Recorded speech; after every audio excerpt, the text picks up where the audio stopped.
Hello friends, आज हम discuss करेंगे cyclic structure of D plus glucose के बारे में। तो देखिए, ग्लूकोज का जो ओपन चेन स्ट्रक्चर होता है उसकी कुछ लिमिटेशंस होती हैं। मींस जो ग्लूकोज का ओपन चेन स्ट्रक्चर है वो एल्डिहाइड की कुछ रिएक्शंस को एक्सप्लेन करता है, लेकिन कुछ फैक्ट्स ऐसे होते हैं जिनको ग्लूकोज का open chain structure satisfactory explain नहीं करता है। तो इसीलिए ग्लूकोज का एक साइक्लिक स्ट्रक्चर प्रपोज किया गया जिसमें जो एल्डिहाइड ग्रुप है वो फ्री फॉर्म में प्रेजेंट नहीं होता है। मींस ये एल्डिहाइड ग्रुप C5 कार्बन के साथ जो एल्कोहलिक ग्रुप अटैच होता है उसके साथ इंटरनल हेमी एसिटल बनाता है। इंटरनल हेमी एसिटल को हम साइक्लिक हेमी एसिटल भी कहते हैं। देखिए, नॉर्मल एल्डिहाइड की बात करें तो जब ये अल्कोहल के साथ रिएक्शन करता है तो पहले हेमी एसिटल फॉर्म बनती है और हेमी एसिटल फॉर्म को हम इस तरह से रिप्रेजेंट करते हैं। अब यहाँ पर साइक्लिक हेमी एसिटल के केस में जो हेमी एसिटल ग्रुप है वो साइक्लिक फॉर्म में प्रेजेंट होता है। अब देखिए, साइक्लिक हेमी एसिटल के फॉर्मेशन की वजह से एक नया कायरलिटी सेंटर C1 कार्बन पर जनरेट होता है और इस कायरलिटी सेंटर की वजह से दो स्टीरियो आइसोमर्स बनते हैं जिनका कॉन्फ़िगरेशन C1 कार्बन पर डिफरेंट होता है। अब ऐसा आइसोमर जिसमें हाइड्रोक्सिल ग्रुप व्यूअर की राइट हैंड साइड में प्रेजेंट होता है उसको हम अल्फा फॉर्म कहते हैं, और ऐसा आइसोमर जिसमें हाइड्रोक्सिल ग्रुप व्यूअर की लेफ्ट हैंड साइड में प्रेजेंट होता है उसको हम बीटा फॉर्म कहते हैं। अब अल्फा और बीटा फॉर्म की बात करें तो ये डाइस्टीरियोमर्स का पेयर होते हैं जिनका कॉन्फ़िगरेशन C1 कार्बन पर डिफरेंट होता है और इस पेयर को हम एनोमर्स कहते हैं। देखिए, ये हो जाएगा अल्फा डी प्लस ग्लूकोज का स्ट्रक्चर। इसमें जो C1 कार्बन से हाइड्रोक्सिल ग्रुप अटैच हैं वो व्यूअर की राइट हैंड साइड में होता है, और बीटा डी प्लस ग्लूकोज की बात करें तो इसमें C1 कार्बन से जो हाइड्रोक्सिल ग्रुप अटैच हैं वो व्यूअर की लेफ्ट हैंड साइड में होता है। अब अल्फा फॉर्म के लिए स्पेसिफिक रोटेशन की वैल्यू ये होती है और बीटा फॉर्म के लिए स्पेसिफिक रोटेशन की वैल्यू ये होती है। अब साइक्लिक स्ट्रक्चर की बात करें तो इसमें C1 और C5 कार्बन ऑक्साइड लिंकेज के थ्रू कनेक्ट होते हैं और एक रिंग का फॉर्मेशन करते हैं। अब बात करते हैं evidence in favour of cyclic और रिंग स्ट्रक्चर। इसमें पहला पॉइंट हो जाएगा एक्सप्लेनेशन ऑफ म्यूटा रोटेशन।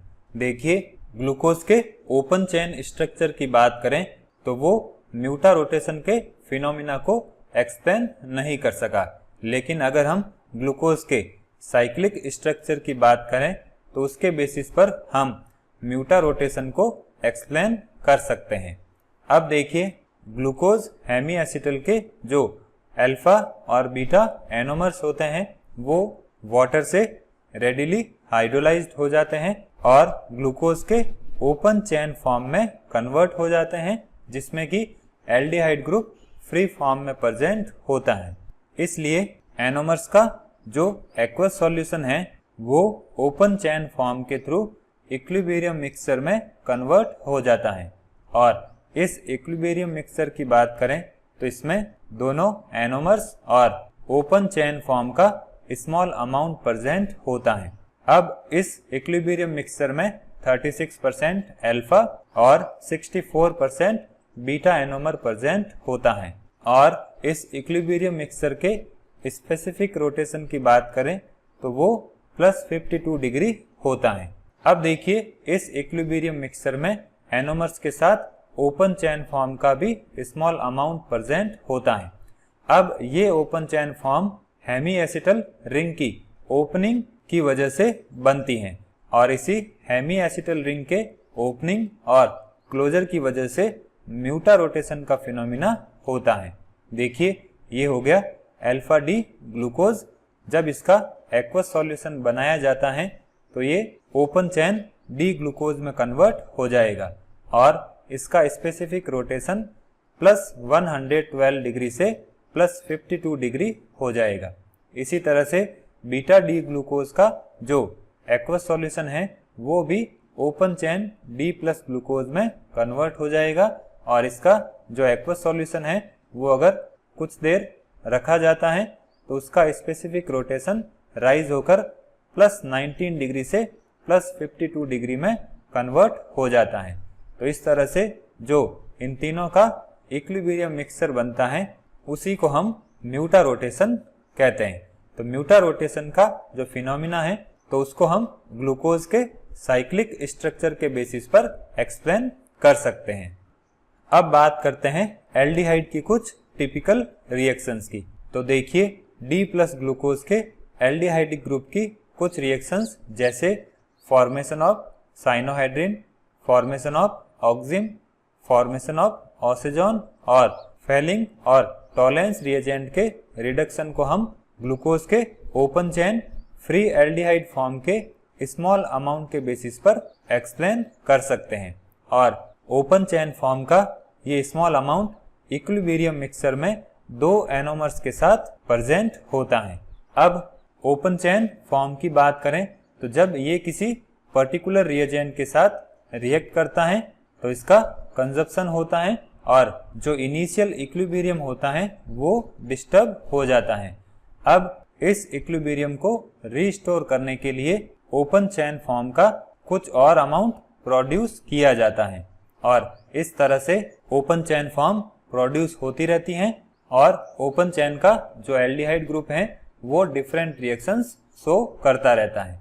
अब यहाँ पर इक्विलिब्रियम को रिस्टोर या मेंटेन करने के लिए जो ओपन चेन फॉर्म प्रोड्यूस की जाती हैं उसकी वजह से रिएक्शन हमेशा फॉरवर्ड डायरेक्शन में ही होती हैं क्योंकि open chain form continuous produce होती रहती है और इसी वजह से जो रिएक्शन है वो हमेशा फॉरवर्ड डायरेक्शन में चलती रहती है।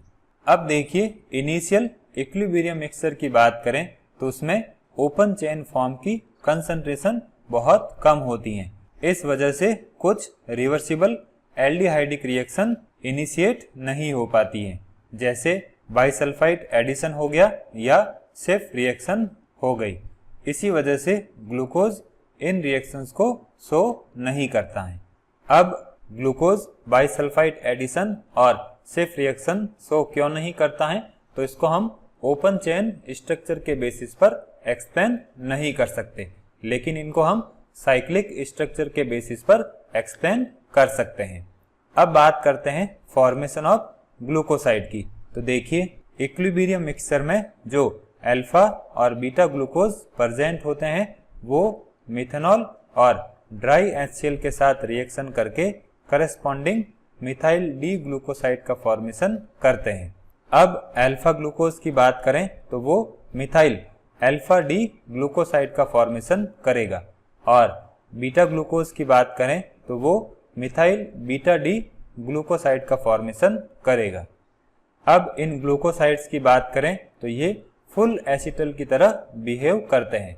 अब ओपन चेन स्ट्रक्चर की बात करें तो वो ये एक्सप्लेन नहीं कर सका था कि जो ग्लूकोसाइड हैं वो फुल एसिटल की तरह बिहेव क्यों करते हैं, लेकिन इनको हम साइक्लिक स्ट्रक्चर के बेसिस पर समझ सकते हैं। देखिए यहाँ पर जो ग्लूकोसाइड्स बन रहे हैं वो हेमी एसिटल की रिएक्शन जब 1 मोल ऑफ मिथेनॉल के साथ होती हैं तब बनते हैं और इसी वजह से जो ग्लूकोसाइड्स हैं वो फुल एसिटल की तरह बिहेव करते हैं।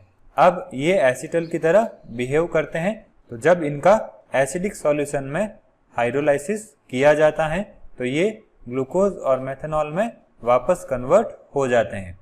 अब अगर इनका हाइड्रोलाइसिस एक्वस सॉल्यूशन में करें तो उस केस में ये हाइड्रोलाइज्ड नहीं होंगे, इसी वजह से ये म्यूटा रोटेशन शो नहीं करते हैं।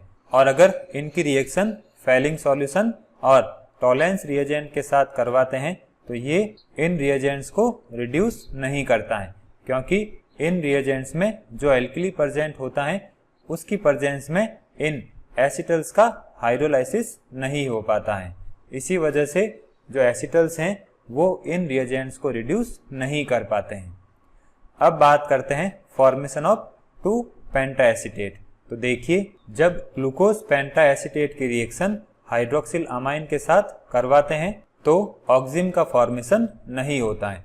अब इस रिएक्शन को ओपन चेन स्ट्रक्चर एक्सप्लेन नहीं कर सका, लेकिन इस रिएक्शन को हम ग्लूकोज के साइक्लिक स्ट्रक्चर के बेसिस पर समझ सकते हैं।